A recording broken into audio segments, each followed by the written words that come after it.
যে টপিকটিকে সামনে রেখে আমি কিছু কথা আপনাদের সামনে উপস্থাপন করব, সেই টপিকটি হচ্ছে আমরা কি করে আল্লাহ তাআলার প্রিয় ভাজন হতে পারি, আমরা কিভাবে আল্লাহ তাআলার নৈকট্য হাসিল করতে পারি, ইবাদতের মধ্য দিয়ে কিভাবে আমরা আল্লাহর আরো প্রিয় হয়ে উঠতে পারি। এই টপিকটা নিয়ে আমরা কিছু কথা শুনবো ইনশাআল্লাহ। তার আগে আপনারা বলুন যে আমরা সবাই আল্লাহ তাআলার প্রিয় হতে চাই কি চাই না? সবাই আল্লাহর প্রিয় হতে চান? সবাই আল্লাহ তাআলার নৈকট্যপ্রাপ্ত বান্দা হতে চান? আলহামদুলিল্লাহ, আমরা সবাই একমত যে আমরা আল্লাহ তাআলার প্রিয় হতে চাই, আমরা আল্লাহর আরো কাছে যেতে চাই। আমাদের বাংলাদেশে তো ক্লোজ আপ ওয়ান আমাদেরকে কাছে আসার গল্প শোনায়, কি বলেন? বিবাহ বহির্ভূত একটা ছেলে মেয়ে কিভাবে একে অপরের কাছে আসতে পারে, এই হারাম রিলেশনের গল্প শোনায়। কিন্তু কোরআন আমাদেরকে কি করে আমরা আল্লাহর কাছে যেতে পারবো ওই গল্প শোনাবে। আলহামদুলিল্লাহ পড়েন। তো আমরা সবাই একমত হলাম যে আমরা আল্লাহর কাছে যেতে চাই, কিন্তু কাছে যাব কি করে? তাকে তো আমরা দেখি না। আল্লাহকে দেখা যায়? দেখেছেন কেউ কখনো? আওয়াজ করে বলেন, আল্লাহকে দেখেছেন কেউ? তো যাকে দেখি না তাকে কাছে যাব কি করে? একজনকে চিনি, চিনলেই না তার কাছে যাওয়া যায়, কি বলেন? আল্লাহকে দেখা যায় না। আল্লাহ বলেন লা তুদরিকুল আবসারু ওয়া হুয়া ইউদরিকুল আবসারা ওয়া হুয়াল লতীফুল খাবীর। পৃথিবীর কোনো চোখ আমাকে দেখে না, কিন্তু আমি সব চোখগুলোকে দেখি। তিনি দৃষ্টির আয়ত্তে নন, দৃষ্টি তার আয়ত্তে। তিনি দৃষ্টির আয়ত্তে নন, বরং দৃষ্টিগুলো তার আয়ত্তে। তাকে দেখা যায় না, কিন্তু আল্লাহ তাআলাকে দেখা না গেলেও তাকে অনুভব করা যায় কি যায় না? আল্লাহ তাআলা বলেন তোমার অনুভূতি দিয়ে তুমি বুঝবে যে আমি তোমার বড্ড কাছে। যে আয়াত দিয়ে আমি শুরু করেছি, আল্লাহ তাআলা বলছেন ওয়া ইদা সাআলাকা ইবাদি আন্নী ফাইন্নী করিব। নবী হে, আপনার উম্মতেরা যখন, আমার বান্দারা যখন আমার ব্যাপারে জিজ্ঞেস করে, আপনি বলুন ফাইন্নী করিব, আমি খুব কাছে। আল্লাহ কি দূরে না কাছে? সবাই বলুন, দূরে না কাছে? আল্লাহ বললেন আমার বান্দারা যখন জিজ্ঞেস করে আমার ব্যাপারে, আপনি বলুন আমি ফাইন্নী করিব, আমি কাছে। উজিবু দাওয়াতাদ দাঈ ইদা দাআন। কেউ যখন আমার কাছে দোয়া করে চায়, আমি তার ডাকে সাড়া দেই। তাহলে এই আয়াত থেকে বুঝলাম আল্লাহ তাআলা কাছে। এখানে তো আল্লাহ কেবল কাছে বলেছেন, আরেকটা আয়াতে আল্লাহ বলেছেন আমি সবচাইতে কাছে, আমার চাইতে কাছে তোমার কেউ হতে পারে না। ওয়া নাহনু আকরাবু ইলাইহি মিন হাবিলিল ওয়ারিদ। আমাদের এখানে গ্রীবাস্থ একটা ধমনী আছে, এই ধমনীটা কেটে দিলে মানুষ মরে যায়। আল্লাহ বলে তোমার এই ধমনীর সাহারক তোমার যত কাছে, আমি আল্লাহ তোমার তার চাইতে বেশি কাছে। হাবলুল ওয়ারিদের তাফসিরে বেশিরভাগ এসেছে এখানকার সাহারক। কেউ কেউ বলেছেন হাবলুল ওয়ারিদ মানে আমাদের স্পাইনাল কর্ড, মানে আমাদের শির দ্বারা। এটার চেয়ে কাছে আর আমাদের কিছু হতে পারে না। আল্লাহ বলে তোমার শির দ্বারা তোমার যত কাছে, আমি আল্লাহ তোমার তার চাইতেও বেশি কাছে। তাহলে বুঝতে পারলাম যদিও আল্লাহ তাআলাকে দেখা যায় না, কিন্তু তাকে অনুভব করা যায়। আর তিনি বলেছেন তিনি কাছে, ডাকলেই তিনি ডাকে সাড়া দেন। আমরা চাইলেই তার কাছে যেতে পারি। তো আমরা কিভাবে আল্লাহর কাছে যাব, নৈকট্যপ্রাপ্ত বান্দা হব, এটা নিয়ে আমরা কিছু আলোকপাত করবো ইনশাআল্লাহ। আল্লাহ তাআলা পবিত্র কালামুল্লাহ মাজিদে আমাদেরকে জানিয়ে দিয়েছেন কিভাবে আমরা তার আরো কাছে যেতে পারি। এই ফর্মুলাটা কি, এই ইনস্ট্রাকশনটা, এই গাইডেন্সটা আল্লাহ তাআলা আমাদেরকে জানিয়ে দিয়েছেন। তিনি বলেছেন কোরআনে, আল্লাহ তাআলা বলেছেন ওয়াসজুদ ওয়াকতারিব। যদি তোমরা আমার কাছে আসতে চাও তাহলে তোমরা সিজদায় লুটিয়ে পড়ো। তাহলে ফর্মুলা পেয়ে গেছি না? আল্লাহর কাছে যেতে হলে সিজদায় লুটিয়ে পড়তে হবে। আপনি সিজদায় চলে গেলেন তো আল্লাহর কাছে চলে গেলেন। আপনি যখন সেজদা দেন মনে হয় যে আপনি কার্পেটের উপর সেজদা দিয়েছেন, মনে হয় জায়নামাজে সেজদা দিয়েছেন, মনে হয় মসজিদের টাইলসে সেজদা দিয়েছেন, কিন্তু আসলে আপনার সেজদাটা আল্লাহর কুদরতি পায়ের উপরে গিয়ে পড়েছে। ওয়াসজুদ ওয়াকতারিব। আল্লাহ বললেন সেজদা দাও, সেজদায় লুটিয়ে পড়ো, আমার কাছে চলে আসো।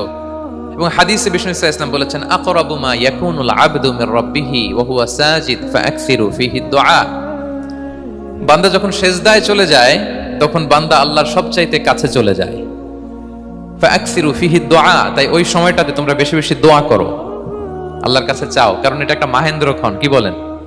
সেজদায় যখন চলে গেলাম আল্লাহর সবচেয়ে কাছে চলে গেলাম। বিষ্ণু শিখালেন এই সুযোগটা কাজে লাগাও, তখন বেশি বেশি কি করো? দোয়া করো। দীর্ঘ সময় সেজদায় পড়ে থাকার জন্য বিষ্ণু ইসলাম আমাদেরকে উৎসাহিত করেছেন। দীর্ঘ সময় তিনি সেজদা দিতেন। বিষ্ণু ইসলামের সেজদাগুলোকে আমাদের সেজদার মতো ছিল ভাই? আম্মা জান আয়েশা রাদিয়াল্লাহু তাআলা আনহা বলেন বিষ্ণু ইসলামের তাহাজ্জুদের নামাজের এক একটা সেজদা ছিল এরকম, কোরআনের 50টা আয়াত তেলাওয়াত করতে যত সময় লাগে বিষ্ণু ইসলামের এক একটা সেজদা ঠিক ততটা লম্বা ছিল। এত দীর্ঘ সময় বিষ্ণু ইসলাম সেজদায় পড়ে থাকতেন। বিষ্ণু বলেছেন তুমি যখন সেজদায় পড়ো আল্লাহর সবচেয়ে কাছে চলে যাও, সো ওই টাইমটাতে দোয়া করো। কি দোয়া করব?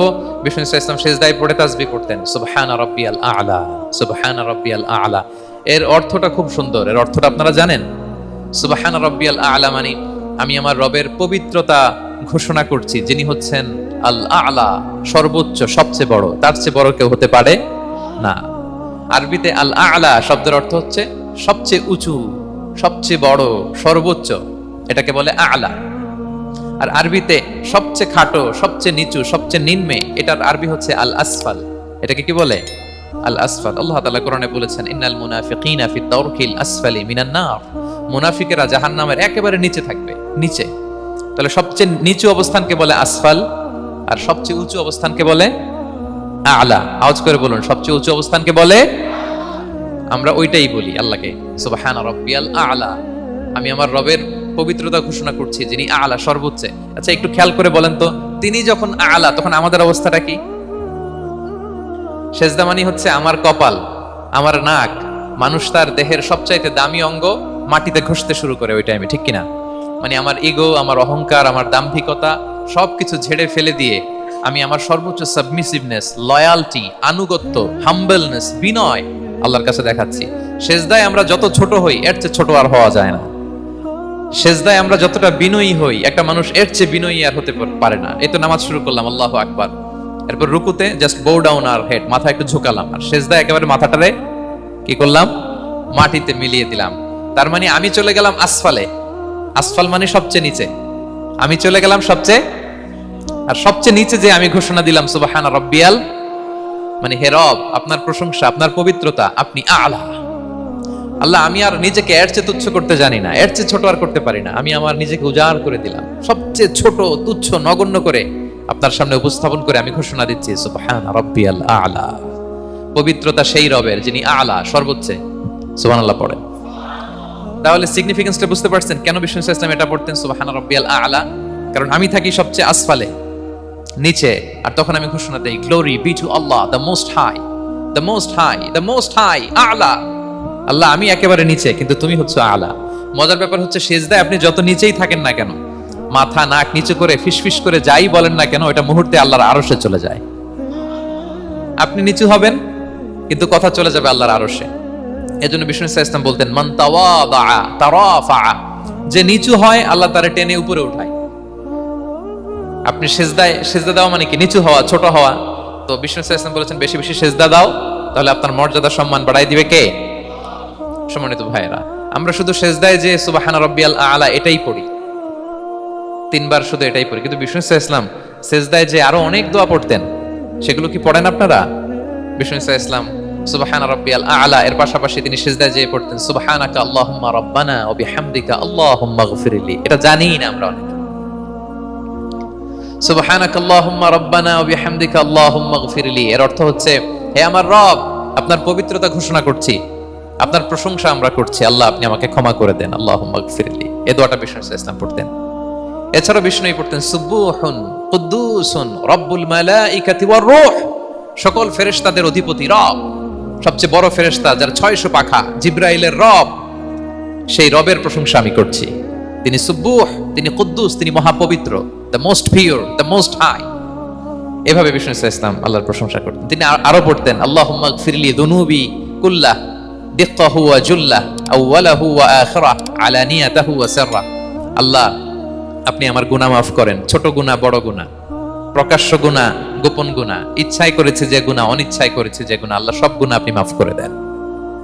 সিজদায় লুটিয়ে পড়ে বিষ্ণু ইসলাম এই দোয়াগুলো পড়তেন। তো এখন থেকে সিজদায় এই দোয়াগুলো, লম্বা চূড়া দোয়া আপনারা করবেন তো? বান্দা যখন সিজদায় লুটিয়ে পড়ে আল্লাহর সবচেয়ে কাছে চলে যায়। এবং তোমরা বেশি বেশি দোয়া করো। আল্লাহ রাসূল সাল্লাল্লাহু আলাইহি ওয়াসাল্লামের একজন সাহাবী, সহিহ মুসলিমে এসেছে, সাহাবীর নাম হচ্ছে রাবিআ। কি নাম? ওনার নাম হচ্ছে রাবিআ ইবনু কাব আল আসলামি রাদিয়াল্লাহু তাআলা আনহু। উনি বলেন, কুনতু আবিতু ইনদা রাসূলিল্লাহ। একবার আমি রাত্রিবেলা রাসূল সাল্লাল্লাহু আলাইহি ওয়াসাল্লামের সাথে ছিলাম, কোনো এক কারণে রাসূলের সাথে রাত কাটিয়েছি। তো রাসূল সাল্লাল্লাহু আলাইহি ওয়াসাল্লাম যেহেতু তাহাজ্জুদের সালাত পড়েন, তো তিনি বলেন, আমি মাঝরাতে উঠে একটা গামলা দিয়ে, পাত্র দিয়ে ওযুর পানি নিয়ে আসছি বিশ্বনবীর জন্য, এনে দিলাম। বিশ্বনবী এত খুশি হলেন, আমাকে বললেন, সাল হে কাব, তোমার কি লাগবে চাও। উনি বললেন, আসআলুকা মুরাফাকাতাকা ফিল জান্নাহ। উনি বললেন, ইয়া রাসূলুল্লাহ, আপনি যদি কিছু চাইতেই বলেন তাহলে আমি জান্নাতে আপনার সাথে থাকতে চাই। দেখেন কিভাবে ওনারা সুযোগ কাজে লাগাতেন। ওজুর পানি নিয়ে আসছে, বিষ্ণু খুশি হয়ে গেলেন, বলেন তুমি কি চাও? বলে আসআলুকা মুরাফাকাতা ফিল জান্নাহ, বড়টাই চাইছে, ছোটখাটো জিনিস চাই নাই। যে নবী, হ্যাঁ আমি জান্নাতে আপনার সাথী হতে চাই। বিষ্ণু বললেন, আওয়া গায়রা যালিক, আর কিছু চাও, অন্য কিছু লাগবে? বলতেছে না, উরিদু যাক, শুধু এইটাই চাই। তখন বিষ্ণু সাল্লাল্লাহু আলাইহি ওয়াসাল্লাম বললেন, আইন্নি আলা নাফসিকা বিকাসরাতি সুজুদ, এই মর্তবা যদি তুমি চাও তাহলে বেশি বেশি সেজদায় লুটিয়ে থাকো। আলাইকা বিকাসরাতি সুজুদ, বেশি বেশি সেজদা দিও। যদি সেজদায় পড়ে থাকতে পারো তাহলে জান্নাতে আমার সাথী হতে পারবা। আল্লাহু আকবার। তাহলে সম্মানিত ভাইয়েরা, সেজদা দেওয়ার মধ্য দিয়ে আমরা আল্লাহর কাছে যেতে পারি। ক্লোজ আপ ওয়ান তো আমাদেরকে হারাম কাছে আসার গল্প শোনায়, কোরআন আমাদেরকে আল্লাহ তাআলার কাছে কি করে আমরা যেতে পারি এই গল্প শোনাচ্ছে। কোরআন বলে ওয়াসজুদ ওয়াকতারিব, সেজদায় লুটিয়ে পড়ো, আমি আল্লাহর কাছে আসো। তাহলে বেশি বেশি সেজদা দেওয়ার মধ্য দিয়ে আমরা আল্লাহ তাআলার প্রিয় ভাজন হতে পারি, আমরা তার কাছে যেতে পারি। এবং কিয়ামতের দিন আল্লাহ তাআলা আমাদের সবাইকে সেজদা দিতে বলবেন। সেদিন অযুত লক্ষ নিযুত কোটি কোটি মানুষ, তাদের সামনে আল্লাহ বলবেন, আমাকে সেজদা দিয়ে দেখাও। আমরা দুনিয়াতে যারা আল্লাহকে প্রাণ ভরে সেজদা দিয়েছি, আমরা সেদিন আল্লাহু আকবার বলে সেজদায় লুটিয়ে পড়বো। কিন্তু যারা সেজদা দেয় নাই, অথবা যারা লোক দেখানো সেজদা দিয়েছে, তারা সেজদা তো দূরের কথা, ওদের পিঠটাই বাঁকা করতে পারবে না। আল্লাহ বলেন, ইয়াউমা ইউকশাফু আন সাকিন ওয়া ইউদআউনা ইলা সুজুদি ফালা ইস্তাতিউন, সেদিন আল্লাহ তাআলা তার পায়ের গোছা উন্মুক্ত করবেন। অনেকে বলে, হুজুর আল্লাহরও পা আছে? আছে, আল্লাহ তাআলারও পা আছে, কিন্তু এই পাটা কেমন এটা আমরা জানি না, আমাদের পায়ের মতন না। লাইসা কামিসলিহি শাই, কোনো কিছু তার মতো নয়। তো তিনি কার মতো? উত্তর হচ্ছে তিনি তার মতো। সুবহানাল্লাহ পড়বেন না? লাইসা কামিসলিহি শাই, তার মতো কিছু নাই। তো তিনি কার মতো? তিনি তার মতো। ওয়ালাম ইয়াকুল্লাহু কুফুয়ান আহাদ, তার মতো, তার সমকক্ষ কোনো কিছু নাই, তিনি তার মতো। সেদিন আল্লাহ তাআলা তার পবিত্র পায়ের গোছা, পায়ের নলা উন্মুক্ত করবেন এবং আদেশ করবেন, সেজদা দাও। আমরা সবাই আল্লাহু আকবার বলে সেজদায় লুটিয়ে পড়ব। কিন্তু যারা দুনিয়ায় সেজদা দেয় নাই, লোক দেখানো সেজদা দিয়েছে, ফালা ইস্তাতিউন, আল্লাহ তাআলা তাদের পিঠটা লোহার মতো, রডের মতো শক্ত করে দিবেন। সেজদা দেওয়া তো দূর কি বাত, ওরা পিঠটাই বাঁকা করতে পারবে না। আমরা দুনিয়াতে যেমনি আল্লাহ তাআলাকে সেজদা দিয়েছি, সেদিনের জন্য আল্লাহ তাআলাকে এভাবে সেজদা দিতে পারি। আল্লাহ তুমি তৌফিক দাও। আল্লাহুম্মা জাআলনা মিনহুম, আওয়াজ করে পড়ুন আমিন। তাহলে সম্মানিত সুধী, আমরা যদি আল্লাহর প্রিয় হতে চাই, তার নৈকট্যপ্রাপ্ত বান্দা হতে চাই, প্রথম ফর্মুলা কি বলেন আপনারা? সাজদা। আওয়াজ করে বলুন, প্রথম ফর্মুলা কি? বেশি বেশি আল্লাহর সেজদা দিতে হবে, সেজদায় দীর্ঘক্ষণ পড়ে থাকতে হবে এবং সেজদায় দোয়াগুলো করতে হবে, মনের আকুতি মিনতি জ্বালা যন্ত্রণা এগুলো আল্লাহর কাছে উপস্থাপন করতে হবে। পারা যাবে তো ইনশাআল্লাহ? এই তো গেল কোরআনিক ফর্মুলা। কোরআন আমাদেরকে জানিয়েছে যদি আল্লাহর কাছে যেতে চাও সেজদা দাও। এবার আমরা একটু হাদিসের দিকে চোখ বুলাই, যে হাদিস কি বলে। হাদিসে কুদসিতে এসেছে, আল্লাহ রাব্বুল ইজ্জা ওয়াল জালাল বলেন, ওমা ইয়াজালু আবদি ইয়াতাকাররাবু ইলাইয়া বিন-নওয়াফিল, আমার বান্দা যদি আমার কাছে আসতে চায় তাহলে সে যেন বেশি বেশি নফল ইবাদত করে। নফল ইবাদতের মধ্য দিয়ে সে আমার কাছে আসতে থাকে। যত বেশি নফল ইবাদত করবে আমার কাছে আসবে। হাত্তা উহিব্বাহু, এক পর্যায়ে এমন হবে যে আমি আল্লাহ তাকে ভালোবাসতে শুরু করে দিব। তার মর্তবা এত উপরে উঠে যাবে, কুনতু সামাআহুল্লাযী ইয়াসমাউ বিহা, তখন সে কান দিয়ে যখন শুনবে তার নিজ কানে শোনে না, সে আমি আল্লাহর কানে শোনে। হাত দিয়ে কিছু ধরলে সে আল্লাহর হাতে ধরে, চোখ দিয়ে দৃষ্টি করলে সে নিজ চোখে দেখে না, সে আল্লাহর চোখে দেখে। পড়েন সুবহানাল্লাহ। তাহলে কোরআন বলল সেজদা, আর হাদিস বলল নফল ইবাদত। যে যত বেশি নফল করে সে আল্লাহর কাছে যায়, যে যত বেশি নফল ইবাদত করে সে আল্লাহর প্রিয় ভাজন হয়ে ওঠে, আল্লাহর নৈকট্যপ্রাপ্ত বান্দা হয়ে ওঠে। এবং হাদিসে এসছে, বিষ্ণু ইসলাম বলেন, আমাদের ফরজ নামাজে যদি কারো ঘাটতি হয়, আমাদের অনেকের এমন হবে যে ফরজ নামাজ পড়ে নাই অলসতা করে, তখন আল্লাহ ফেরেশতাদেরকে বলবেন, কি অবস্থা আমার বান্দার? বলবে, আল্লাহ অনেক ফরজ নামাজের তো ঘাটতি দেখা যাচ্ছে। তখন আল্লাহ বলবে, উনদুরু হাল্লি আবদি মিন তাতাওয়ু, ফরজে যদি ঘাটতি থাকে দেখো তো আমার বান্দার কিছু নফল নামাজ আছে কিনা। ফেরেশতারা এবার খুঁজে দেখবে, হ্যাঁ এই বান্দার অনেক নফল নামাজ আছে। তখন আল্লাহ বলবে, ঠিক আছে, এই নফলগুলোরে ফরজের ভিতরে ঢুকাইয়া মেকআপ করে দাও। তাহলে বলেন নফল ইবাদতের দরকার আছে না নাই? কিয়ামতের দিন ফরজ নামাজে ঘাটতি থাকলে নফল নামাজগুলো সেখানে সাবস্টিটিউট করে আল্লাহ তাআলা আমাদেরকে বাঁচাবেন। এজন্য আমরা যেন নফল করি। ফরজ তো করতেই হবে, এটা তো কম্পালসরি, অব্লিগেটরি, আল্লাহর মাইট থেকে বাঁচার জন্য করতেই হবে। কিন্তু আল্লাহর প্রিয় হইতে হইলে নফল ইবাদত করতে হবে। ওটাকে বলে অপশনাল, ওটা হচ্ছে ওভারটাইম। আপনারা ভালো বুঝবেন, এটা কি বলে?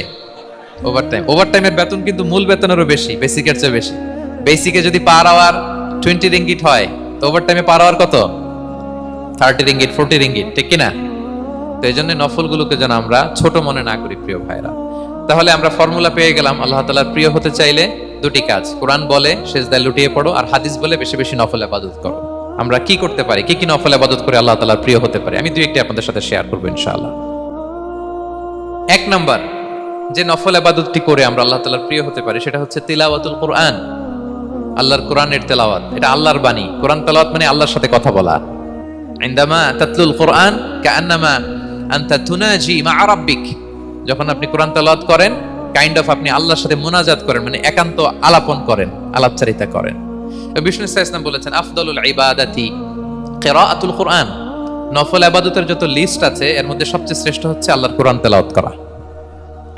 আপনারা প্রতিদিন কোরআন তেলাওয়াত করেন তো? করেন? আমাদের বাংলাদেশে একটা ট্র্যাডিশন হচ্ছে, মানে শুদ্ধভাবে পড়ার ধারধারি নাই, তাড়াহুড়ো করে কোরআন খতম দিতে চায়, খতম তুলতে চায়, 5 খতম, 7 খতম, 10 খতম। খতম তুলতে যায় কোরআন রে খতম করে ফেলে, খতম তুলতে যায় কোরআন রে কি করে ফেলে? খতম করে ফেলে। না, এইভাবে করা যাবে না, ধীরস্থির ভাবে পড়বেন। আনাস রাদিয়াল্লাহু তাআলা আনহু বলতেন, রুব্বা কারি লিল কুরআন ওয়াল কুরআনু ইয়ালআনহু, কোরআনের অনেক তেলাওয়াতকারী আছে যারা সওয়াবের পরিবর্তে কোরআনের লানত পায়, কোরআন এদেরকে লানত করে। এর কারণ তাড়াহুড়ো করে পড়ে, এর কারণ ধীরস্থির ভাবে পড়ে না। আল্লাহ তাআলা বলছেন ওয়ারাত্তিলিল কুরআনা তারতিলা, তোমরা তারতিলের সাথে কোরআন পড়ো, ধীরস্থির ভাবে, বিশুদ্ধ ভাবে, তাহসিনের সাথে, তাজবিদের সাথে পড়ো। তারতিল মানে কি? আনাস রাদিয়াল্লাহু তাআলা আনহু বলেন বিষ্ণু সাল্লাল্লাহু আলাইহি ওয়াসাল্লামের কিরাআতের ব্যাপারে যে রাসূলুল্লাহ সাল্লাল্লাহু আলাইহি ওয়াসাল্লাম ইয়ামুদ্দু বিহা সাওতাহু মাদ্দান, তিনি যখন কিরাত পড়তেন টেনে টেনে পড়তেন, তাড়াহুড়ো করে পড়তেন না। কিভাবে পড়তেন? টেনে টেনে পড়তেন। আম্মা জান উম্মে সালামা রাদিয়াল্লাহু তাআলা আনহা বলেন কানা ইউকাত্তিউ কিরাআতাহু আয়াতান আয়াতান, প্রতি আয়াত পড়ে থামতেন, তাড়াহুড়ো করতেন না। তাহলে বিষ্ণুনবী টেনে টেনে কোরআন পড়তেন, প্রতি আয়াত শেষে থামতেন, ধীরস্থির ভাবে, তাড়াহুড়ো করা যাবে, প্রতিটা আয়াত শেষে থামতে হবে। আলহামদুলিল্লাহি রাব্বিল আলামিন আর রহমানির রহিম মালিক ইয়াউমিদ্দিন ইয়্যাকা না'বুদু ওয়া ইয়্যাকা নাস্তাঈন। টেনে টেনে বললাম, প্রতিটা আয়াত শেষেই থামলাম, ঠিক কি না? ঠিক এভাবে বিষ্ণু ইসলাম তেলাওয়াত করতেন। এবং তিনি বলতেন যায়িনুল কুরআন বিআসওয়াতিকুম, তোমরা সুন্দর কণ্ঠে, সুললিত কণ্ঠে সুর করে কোরআন পড়ো, সুন্দর করে পড়ো। অনেকে বলে হুজুর আমার গলায় তো কোনো সুর নাই, আমি কি করব? প্রত্যেকের গলায় কিছু না কিছু সুর আছে। বাথরুমের ভিতরে ঢুকলে বোঝা যায়, যখন কাপড় কাচতেছেন আর গান গাইতেছেন মনের অজান্তে, তখন সুর চলে আসে। কোরআন পড়ার সময় সুর বের হয় না, না? যার যেরকম সুর ওইটাই আপনি সুন্দর করে পড়বেন। আরব শায়েখরা যেই কণ্ঠে কোরআন পড়তেন ওই কণ্ঠে আপনি সুর করে তেলাওয়াত করবেন। এবং সহিহ বুখারীর বর্ণনা বিষ্ণু সাল্লাল্লাহু আলাইহি ওয়াসাল্লাম বলেছেন লাইসা মিন্না মান লাম ইয়াতাগান্না বিল কুরআন, যে কোরআনকে গুনগুনিয়ে সুর করে পড়ে না সে আমার উম্মত নয়। এবার বলেন, কোরআনকে সুর করে ধীরস্থির ভাবে, টেনে টেনে, থেমে থেমে পড়ার দরকার আছে না নাই? এভাবে পড়বেন তো সবাই? তারতিলের সাথে কোরআন পড়তে হবে। বাসায়, গাড়িতে কোরআনের তেলাওয়াত ছেড়ে দিয়ে রাখবেন। ওয়া ইযা কুরিআল কুরআনু ফাসতামিউ লাহু ওয়া আনসিতু লাআল্লাকুম তুরহামুন, যখন কোরআনের তেলাওয়াত হয় চুপ থাকো, মনোযোগ দিয়ে শোনো, আল্লাহর রহমতের বাড়িধারা তোমার উপর নাজিল হতে থাকবে। বাসায় কোরআন ছেড়ে দিয়ে রাখবেন। বাসায় কি ছেড়ে দিয়ে রাখেন বলেন? হিন্দি গান, বাংলা গান, কি ছেড়ে দিয়ে রাখেন? লাউড স্পিকারে কোরআন ছেড়ে দিয়ে রাখবেন। গাড়ি চালাচ্ছেন, কোরআন ছেড়ে দিয়ে রাখবেন, রহমতের বাড়িধারা নাজিল হবে। আর তেলাওয়াত করার সময় তারতিলের সাথে, নাকি খতম উঠাইতে যায় কোরআনের খতম করে দিবেন? হ্যাঁ, না, ধীরস্থির ভাবে পড়তে হবে। তাড়াহুড়ো করে পড়লে আমরা শুনলাম আজকে কোরআন লানত দেয়। কি দেয় ভাই? এমনটা যেন না হয়। তাহলে নফল ইবাদতের লিস্টে আমরা প্রথমেই রাখবো কোরআন তেলাওয়াত। শাহরু রমাদান আল্লাযী উনজিলা ফীহিল কুরআন, এই মাসে কোরআন নাজিল হয়েছে। কোরআন নাজিলের মাসে আমরা যেন বেশি বেশি কোরআন তেলাওয়াত করি। প্রতিটা অক্ষরে 10টা নেকি। পৃথিবীর এমন কোন কিতাব নাই, এমন কি হাদিসের কিতাবও না, বিষ্ণুবীর হাদিস পড়লেও এটা নাই, শুধু কোরআন, শুধু আল্লাহর বাণী, এক অক্ষরে 10 নেকি। বিষ্ণু সাল্লাল্লাহু আলাইহি ওয়াসাল্লাম বলেন সূরা বাকারার শুরুতে যে আলিফ লাম মিমের মধ্যে এই 3টা অক্ষর বলে যে 10টা নেকি হবে এমন না, বল আলিফু হারফুন ওয়া লামু হারফুন ওয়া মিমুন হারফুন। আলিফ বললে 10 নেকি, মিম বললে 10 নেকি, লাম বললে 10 নেকি, আলিফ লাম মিম বললে 10টা সওয়াব হয়ে যাবে। এই বরকতের কিতাবকে আমরা মসজিদের সেলফে রেখে দিছি, মাকড়সার বাসা ধুলা বালি পড়ে আছে, এটা পড়ার সময় আমাদের হয় না। আমরা যেন কোরআন তেলাওয়াত করি প্রতিদিন। ফজরের পরে কোরআন তেলাওয়াত করতে হবে। ফজরের পরের মুমিনের ওয়াজিফা বা রুটিন হবে রিসাইটেশন অফ দ্য হোলি কোরআন। আপনারা পড়েন তো ফজরের পরে? হ্যাঁ, একজন বলছে ইনশাআল্লাহ। বাকিরা? নাউজুবিল্লাহ। বাকিরা কি? সবাই একসাথে পড়ুন ইনশাআল্লাহ। তাহলে নফল ইবাদতের 1 নম্বর লিস্ট হচ্ছে কোরআন তেলাওয়াত করা। আমরা বেশি বেশি যেন কোরআন তেলাওয়াত করি। আল্লাহ তাআলার প্রিয় হওয়ার যে পদ্ধতি, নফল ইবাদতের মধ্য দিয়ে আল্লাহ তাআলার প্রিয় ভাজন হওয়া যায়। এর 2 নম্বর তালিকা হচ্ছে আত-তাহাজ্জুদ বা কিয়ামুল লাইল, রাতের সালাত। কিসের সালাত? 2 রাকাত করে মাঝরাতে যে সালাতটা বিষ্ণু সাল্লাল্লাহু আলাইহি ওয়াসাল্লাম পড়তেন, এটাকে বলে কিয়ামুল লাইল বা তাহাজ্জুদ। এক সাহাবী বললেন, ইয়া রাসূলুল্লাহ, আইয়ু সলাতি আফদালু বা'দাল মাকতুবা? ফরজ নামাজের পরে কোন নামাজ সেরা? বিষ্ণু বললেন, আস-সালাতু ফি জাওফিল লাইল, মাঝরাতে যেই নামাজটা পড়ো তাহাজ্জুদ, এটা সবচেয়ে সেরা। ফরজ সালাতের পরে সবচাইতে শ্রেষ্ঠ সালাত হচ্ছে তাহাজ্জুদের সালাত। আল্লাহ তাআলা বলেন, ওয়া মিনাল লাইলি ফাতাহাজ্জাদ বিহি নাফিলাতাল লাকা আসা আইয়াবআসাকা রাব্বুকা মাকামান মাহমুদা। নবী হে, রাতের কিছু অংশে আপনি তাহাজ্জুদের সালাত পড়ুন, এটা আপনার জন্য অতিরিক্ত একটা ফরজ। এটা বিষ্ণু সাল্লাল্লাহু আলাইহি ওয়াসাল্লামের জন্য ফরজ ছিল, অতিরিক্ত ফরজ, নাফিলাতান লাক। এবং আসা আইয়াবআসাকা রাব্বুকা মাকামান মাহমুদা, আশা করা যায় এর কারণে আল্লাহ তাআলা আপনাকে মাকামে মাহমুদে উত্তীর্ণ করবেন। মাকামে মাহমুদ হচ্ছে এমন একটা স্পেশাল জায়গা, একটা মাকাম, যেই জায়গায় দাঁড়িয়ে বিষ্ণু সাল্লাল্লাহু আলাইহি ওয়াসাল্লাম আমাদের জন্য সুপারিশ করবেন। মাকামে মাহমুদে দাঁড়িয়ে বিষ্ণু সাল্লাল্লাহু আলাইহি ওয়াসাল্লাম আমাদের জন্য সুপারিশ করবেন। তাই আমরাও যারা তাহাজ্জুদের সালাত আদায় করব, আমাদেরকে এরকম মাকামে মাহমুদ মানে সুউচ্চ মর্যাদার আসনে আল্লাহ তাআলা নিয়ে যাবেন। যারাই তাহাজ্জুদ পড়ে তাদের মর্যাদা বাড়িয়ে দেয় কে? এই নামাজটাকে আল্লাহ এত পছন্দ করেন কেন? এর কারণ, এটা এমন সময় পড়া হয় যে সময় দুনিয়ার সবাই ঘুমায়। দুনিয়ার সবাই কি করে? নিঝুম নিস্তব্ধ রাত, আপনি উঠে ওযু করে নামাজ পড়তেছেন, তখন আপনি ঘুমান না, আপনি তখন আল্লাহর রঙে রঙিন হতে চান, কারণ আল্লাহও ঘুমায় না। সুবহানাল্লাহ পড়েন। আল্লাহ বলে, লা তাখুযুহু সিনাতু ওয়ালা নাওম, never the sleep not the slumber overtakes me. আমি আল্লাহর ঘুম তো আসে না, ঘুমের আগে যে তন্দ্রা আসে ওইটাও আসে না। আরবিতে স্বাভাবিক ঘুমকে বলে নাওম। আওয়াজ করে বলেন তো, ঘুমের আরবি কি? নাওম। আর ঘুমের আগে যে একটা ডোজি ডোজি ভাব আসে, ঝিমুনি আসে, এটাকে বলে সিনা। এটার কি বলে? আল্লাহ বলে, লা তাখুযুহু সিনাতু ওয়ালা নাওম, আমি আল্লাহর ঘুম নাই, ঘুমের আগে যে তন্দ্রা আসে ওইটাও নাই। তো আপনি ওই টাইমে আল্লাহর রঙে রঙিন হতে চান, আল্লাহ ঘুমায় না, তো আপনিও ঘুমান না। ঘুমের আর একটা গভীর নাম আছে, ওটার নাম হচ্ছে হুজুদ। আওয়াজ করে বলেন তো ওটার নাম? ওটা মাঝরাতে, শেষ রাতে যে একটা গভীর ঘুম আসে, এটার বলে হুজুদ। দেখবেন যে শেষ রাতে একটা এমন মজার ঘুম আসে, কম্বলটা টেনে টেনে এসিটা ছেড়ে দিয়ে আরেকটু ঘুমাইতে মনে চায়, আরেকটু আরেকটু আরেকটু ঘুমাই, এরকম একটা ঘুম আছে না? আরামের ঘুম। তো এই আরামের মাঝরাতের গভীর ডিপ স্লিপিং, ওইটারে আরবিতে বলে হুজুদ। ওইটারে আরবিতে কি বলে? এই হুজুদের ঘুমকে স্যাক্রিফাইস করে যে নামাজটা পড়া হয়, ওইটাকেই বলা হয় সলাতুল হুজুদ বা সলাতুত তাহাজ্জুদ। পড়েন সুবহানাল্লাহ। হুজুদকে স্যাক্রিফাইস করে আপনি নামাজ পড়েছেন, এজন্য এই নামাজটার নাম সলাতুল হুজুদ বা সলাতুত তাহাজ্জুদ। ওয়া মিনাল লাইলি ফাতাহাজ্জাদ বিহি নাফিলাতাল লাক আসা আইয়াবআসাকা রাব্বুকা মাকামান মাহমুদা। আপনি যদি প্রশংসার স্থানে উন্নীত হতে চান, তাহলে এই রাতের সালাত পড়তে হবে। বিষ্ণু সাল্লাল্লাহু আলাইহি ওয়াসাল্লাম দীর্ঘ সময় এই কিয়ামুল লাইলটা করতেন। সেজদায় কত লম্বা ছিলেন এটা তো একটু আগেই বললাম। কত লম্বা ছিল? এক একটা সেজদায় 50টা কোরআনের আয়াত তেলাওয়াত করা যায়, এত লম্বা সময় তিনি সেজদায় থাকতেন। সুবহানাল্লাহ। আর কত দাঁড়িয়ে থাকতেন এটার বলে লাভ নাই। দাঁড়িয়ে থাকতে থাকতে থাকতে থাকতে হাত ধরে যেত, এরপরে হাত ছেড়ে দিতেন, তারপর কোরআন তেলাওয়াত করতেছেন। আবার একটু ভালো লাগলে আবার হাত বাঁধতেন।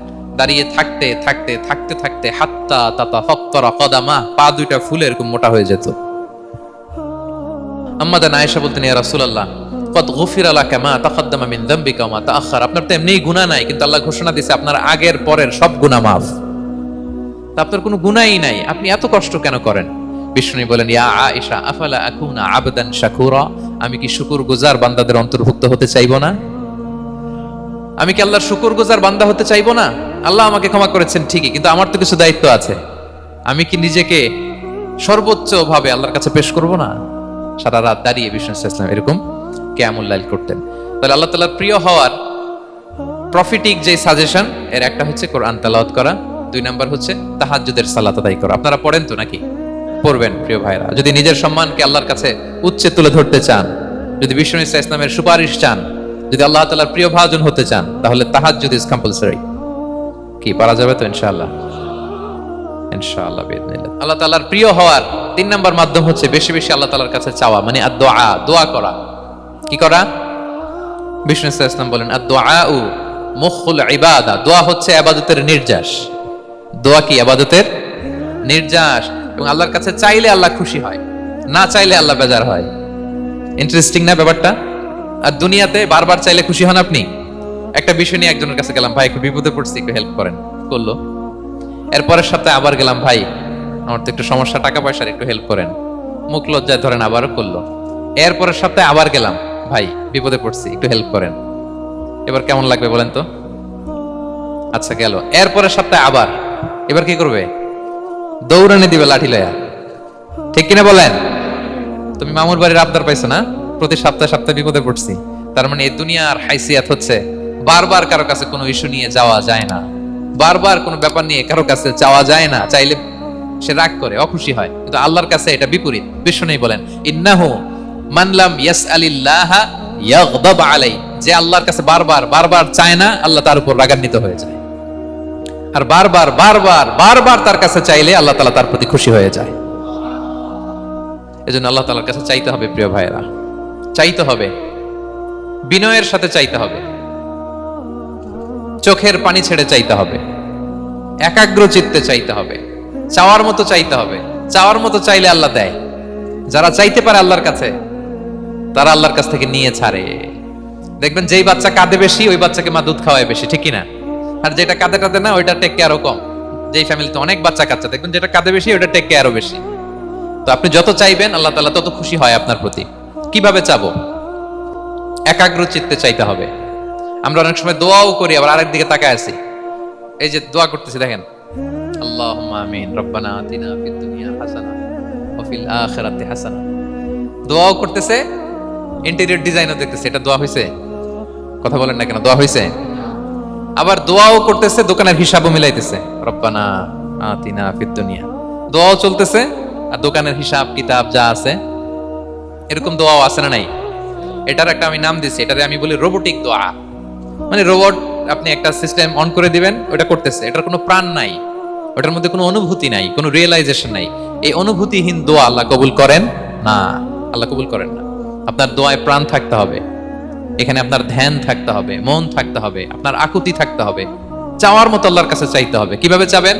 বিনয়ের সাথে চাবেন, আর ইয়াকিন রাখবেন আমার দোয়া আল্লাহ কবুল করবেই। উদুল্লাহ ওয়া আনতুম মুকিনুনা বিল ইজাবা, এমন ভাবে আল্লাহর কাছে চাও যে তুমি নিশ্চিত আমার দোয়া আল্লাহ কবুল করবেনই। আপনি নিশ্চিত হলে আপনার দোয়া কবুল হয়ে যাবে। নিজেকে ছোট করে চাইবেন। ফাসআলুল্লাহ বিবুতুনি আকুফিকুম, বিষ্ণু বলেন তোমাদের হাতের তালুগুলো উপরের দিকে। ভিক্ষুকরা যেমন চায়, স্যার 2 দিন ধরে কিছু খাই নাই স্যার, 2টা টাকা দেন, এই যে ভাবে যে চায় হাত পাতে, এরকম হাতের তালুগুলো উপরের দিকে করে ভিক্ষুকের মতো আল্লাহর কাছে চাও। হাত তুলে চাও, হাত না তুলেও দোয়া করা যায়, হাত তুলেও করা যায়, কিন্তু বিষ্ণু বলেন হাত তুলে চাও। কারণ ইন্নাল্লাহা হাইয়ুন কারীম, আল্লাহ বড় লাজুক এবং লজ্জাশীল। বান্দা যখন হাত তুলে ভিক্ষুকের মতো কিছু চায়, ওই হাত খালি হাতে ফিরিয়ে দিতে আল্লাহ লজ্জা লাগে। খালি হাতে ফিরিয়ে দিতে আল্লাহ লজ্জা পান। হাত তুলে চাইবেন। দোয়াতে আল্লাহর নামগুলো ধরে ধরে ডাকুন, ইয়া আল্লাহ, ইয়া রহমান, ইয়া রহিম, ইয়া হাইয়ু, ইয়া কাইয়ুম বিরহমাতিকা আস্তাগীথ। আল্লাহর নাম ধরে ধরে চান, ওই দোয়া আল্লাহ কবুল করবেন।